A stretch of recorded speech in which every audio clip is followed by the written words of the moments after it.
ఎమ్మెల్యేల అనర్హత వ్యవహారంలో దాఖలైన పిటిషన్లపై తెలంగాణ స్పీకర్ ప్రసాద్ కుమార్ కీలక నిర్ణయం తీసుకున్నారు.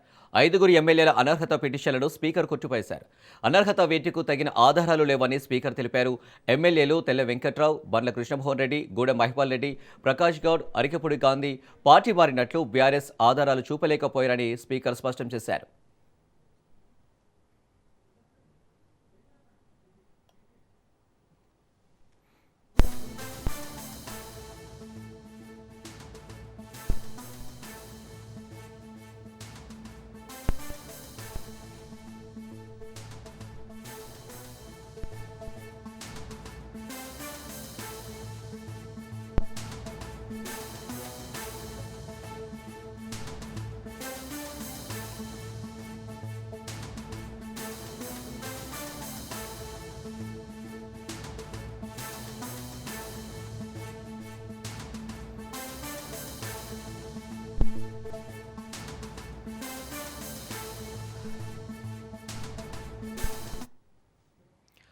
ఎమ్మెల్యేల అనర్హత వ్యవహారంలో దాఖలైన పిటిషన్లపై తెలంగాణ స్పీకర్ ప్రసాద్ కుమార్ కీలక నిర్ణయం తీసుకున్నారు.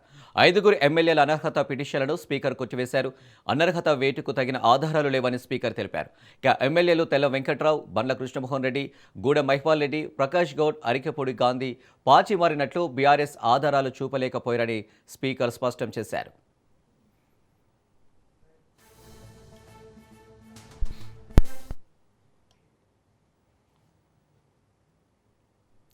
ఇక దీనికి సంబంధించి మరిన్ని డీటెయిల్స్ మా ప్రతినిధి సునీల్ లైవ్లో అందిస్తారు. సునీల్, చూసుకున్నట్టయితే బీఆర్ఎస్ నుంచి కాంగ్రెస్లోకి ఫిరాయించిన ఎమ్మెల్యేలపై అనర్హత పిటిషన్పై కీలక నిర్ణయం తీసుకుంది స్పీకర్ గడ్డం ప్రసాద్ కుమార్. ఏంటి డీటెయిల్స్? తెలంగాణ రాష్ట్ర రాజకీయాల్లో తీవ్ర ప్రకంపనలు సృష్టిస్తున్నటువంటి పార్టీ ఫిరాయింపుకు సంబంధించిన ఎమ్మెల్యేలపై ఈరోజు స్పీకర్ తుది తీర్పు ప్రకటించడం జరిగింది. మొత్తం బీఆర్ఎస్ పార్టీలో బీఫామ్ తీసుకొని బీఫామ్ తో గెలిచిన తర్వాత వారు కాంగ్రెస్ పార్టీలోకి వెళ్లారంటూ కూడా గతంలో 10 మంది ఎమ్మెల్యేలపై కూడా అనర్హత వేటు వేయాలని గతంలో బీఆర్ఎస్ అధికారులు, బీఆర్ఎస్ నేతలు హైకోర్టును ఆశ్రయించారు. తర్వాత సుప్రీంకోర్టును ఆశ్రయించారు. సుప్రీంకోర్టు ఇటీవల కాలంలోనే ఈ నెల 19వ తేదీ వరకు తుది నిర్ణయం తీసుకోవాలంటూ కూడా స్పీకర్ తీరుపై తీవ్ర ఆగ్రహం వ్యక్తం చేయడం జరిగింది. ఈ నేపథ్యంలోనే స్పీకర్ అనేక దఫాలుగా 10 మంది ఎమ్మెల్యేలకు సంబంధించిన విషయంలో అనేక సార్లు నోటీసులు ఇచ్చారు. అందులో 8 మంది రిప్లై ఇచ్చారు. వారు విచారణకు హాజరయ్యారు. క్రాస్ ఎగ్జామినేషన్ కంప్లీట్ చేయడం జరిగింది. ఈ రోజు 8 మంది ఎమ్మెల్యేలో మొత్తం 5గురు ఎమ్మెల్యేలకు సంబంధించిన విషయంపై కూడా ఈరోజు స్పీకర్ తుది తీర్పు ప్రకటించడం జరిగింది. ఇక స్పీకర్ తీర్పులో ప్రధాన అంశాలు, వారు పార్టీ మారినట్టు ఎక్కడ కూడా ఎలాంటి ఆధారాలు లేవు కాబట్టి మీరు వేసినటువంటి పిటిషన్ ని కొట్టివేస్తున్నామంటూ స్పీకర్ ఈరోజు తుది తీర్పు ప్రకటించింది. ఇక నుంచి వారు బీఆర్ఎస్ శాసనసభ్యులుగా కొనసాగుతారు. వారు ప్రస్తుతం అయితే పార్టీగా వాళ్ళు ఎమ్మెల్యేలుగా ఉన్నారు. వారు బీఆర్ఎస్ లోనే ఉన్నారు. వారు బీఆర్ఎస్ పార్టీలో ఉన్నారు కాబట్టి వారికి సంబంధించి కాంగ్రెస్ పార్టీలోకి వెళ్ళారని ఎక్కడ కూడా ఆధారాలు లేవు కాబట్టి ప్రస్తుతము వారికి సంబంధించినటువంటి విషయంపై కూడా తాము ఎగిలే విధంగా జోక్యం చేసుకున్నట్టు కూడా బీఆర్ఎస్ వేసినటువంటి పిటిషన్ ని ఈరోజు స్పీకర్ తోసిపుచ్చడం జరిగింది. ప్రస్తుతము బీఆర్ఎస్ ఎమ్మెల్యేలు కుత్బుల్లాపూర్ ఎమ్మెల్యే వివేక్ గౌడ్ కావచ్చు, మరోవైపు సంజయ్ కావచ్చు, వారు వచ్చి మీడియాతో మాట్లాడుతున్నారు. మొత్తం 5గురు ఎమ్మెల్యేలపై ఈరోజు స్పీకర్ ఇచ్చినటువంటి తీర్పులో 5గురు ఎమ్మెల్యేలకైతే భారీ ఊరట అయితే లభిందని చెప్పవచ్చు. ముఖ్యంగా అరికెపూడి గాంధీ కావచ్చు, తెల్ల వెంకట్రావు కావచ్చు, గూడెం మహిపాల్ రెడ్డి కావచ్చు, బండ్ల కృష్ణమోహన్ రెడ్డి కావచ్చు, ప్రకాష్ గౌడ్ కావచ్చు, ఈ 5గురు ఎమ్మెల్యేలకు అయితే స్పీకర్లు భారీ ఊరట ఇచ్చింది. ఈ 5గురు ఎమ్మెల్యేల విషయంలో ఇప్పుడు స్పీకర్ ఇచ్చిన తీర్పుపై మరి వారు నెక్స్ట్ ప్రొసీడింగ్ మాత్రము ఖచ్చితంగా మళ్ళీ కోర్టును ఆశ్రయించాలి. అది కూడా తెలంగాణ హైకోర్టును ఆశ్రయించాలి. ఎందుకంటే ఒకవేళ సుప్రీంకోర్టులో ఉన్నప్పుడు కూడా స్పీకర్ పిటిషన్ కొట్టివేశారు కాబట్టి మళ్ళీ స్పీకర్ తీర్పుపై డైరెక్ట్ గా సుప్రీంకోర్టుకు వెళ్లే అవకాశం చాలా తక్కువ ఉండేది. ఫస్ట్ అయితే రాష్ట్ర న్యాయస్థానం హైకోర్టును ఆశ్రయించాలి.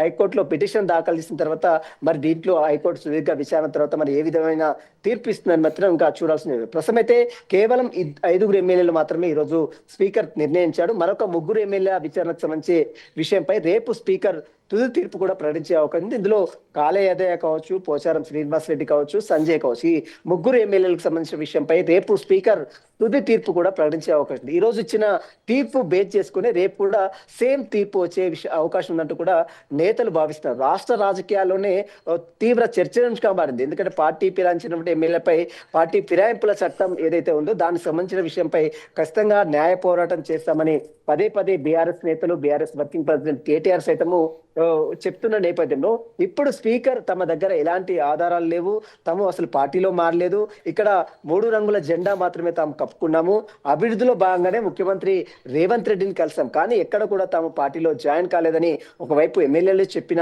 స్టేట్మెంట్ బేస్ చేసుకోవడం కాకుండా కొన్ని ఆధారాలు తీసుకున్న నేపథ్యంలోనే స్పీకర్ ఈరోజు తుది తీర్పు ప్రకటించడం తెలుస్తుంది. దీంతో పాటు ఇక దానం నాగేంద్ర కావచ్చు, కడియం శ్రేయర్ కావచ్చు, ఈ ఇద్దరు ఎమ్మెల్యేలకు సంబంధించిన విషయంలో స్పీకర్ ఇప్పటివరకు అయితే ఎలాంటి నిర్ణయం తీసుకోలేదు. వారు అఫిడవిట్ దాఖలు చేయలేదు. స్పీకర్ ఇచ్చిన నోటీసులకు ఇంకా తాము కొంత సమయం కావాలని కోరారు తప్ప స్పీకర్ ముందు ఎక్కడ కూడా హాజరు కాలేదు. స్పీకర్ ని కేవలం సమయం కోరడానికి మాత్రమే హాజరై వారు టైం తీసుకున్నారు. కానీ వీరు దానం నాగేందర్ బీఫామ్ తో గెలిచి ఎమ్మెల్యేగా కాంగ్రెస్ పార్టీలో అఫీషియల్ గా వెళ్ళడం, ఆ తర్వాత మళ్ళీ బీఫామ్ తో మళ్ళీ ఎమ్మెల్యేగా కొనసాగుతూనే ఎంపీగా కూడా పోటీ చేశారు. సికింద్రాబాద్ ఎంపీగా పోటీ చేశారు. కాబట్టి టెక్నికల్ గా దానం నాగేందర్ చాలా క్లియర్ గా పార్టీ మారినట్టు అన్ని ఆధారాలు కూడా చాలా స్పష్టంగా కనబడుతున్నాయి. వీరితో పాటు అటు కడియం శ్రీహరి స్టేషన్ గన్పూర్ ఎమ్మెల్యేగా ఉన్నటువంటి కడియం శ్రీహరి కూడా చాలా క్లియర్ గా తన కూతురికి బీఫామ్ మీద టికెట్ ఇచ్చాడు. ఎంపీగా కాంగ్రెస్ పార్టీ నుంచి ప్రచారం చేశాడు. అనేక విషయాల్లో ముఖ్యమంత్రితో సంబంధించినటువంటి నేరుగా పార్టీలో తాను ప్రచారంలో పాల్గొన్నాడు, అనేక సభల్లో పాల్గొన్నాడు. కాబట్టి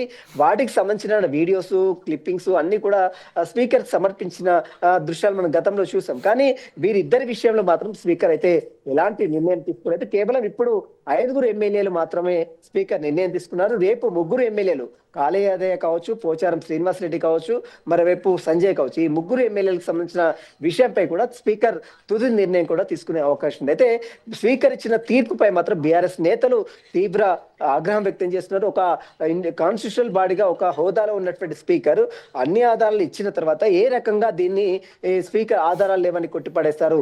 మీ సమక్షంలోనే మీకు ఇచ్చినటువంటి ఫొటోస్ కావచ్చు, మీకు ఇచ్చినటువంటి వీడియోస్ కావచ్చు, చాలా స్పష్టంగా ముఖ్యమంత్రి సమక్షంలో పార్టీ మారినట్లు చాలా వీడియోస్ వచ్చాయి, మీడియాలో వచ్చింది. మీడియాలో వారు ఇచ్చినటువంటి స్టేట్మెంట్స్ కావచ్చు, అన్ని చూసిన తర్వాత స్పీకర్ ఏ రకంగా ఈరోజు పిటిషన్ ని డిస్మిస్ చేస్తారనే వాదన అటు బీఆర్ఎస్ నేతలు తీవ్రంగా మండపడుతున్నారు. వారు ఇప్పుడే మీడియాతో కూడా మాట్లాడుతున్నారు.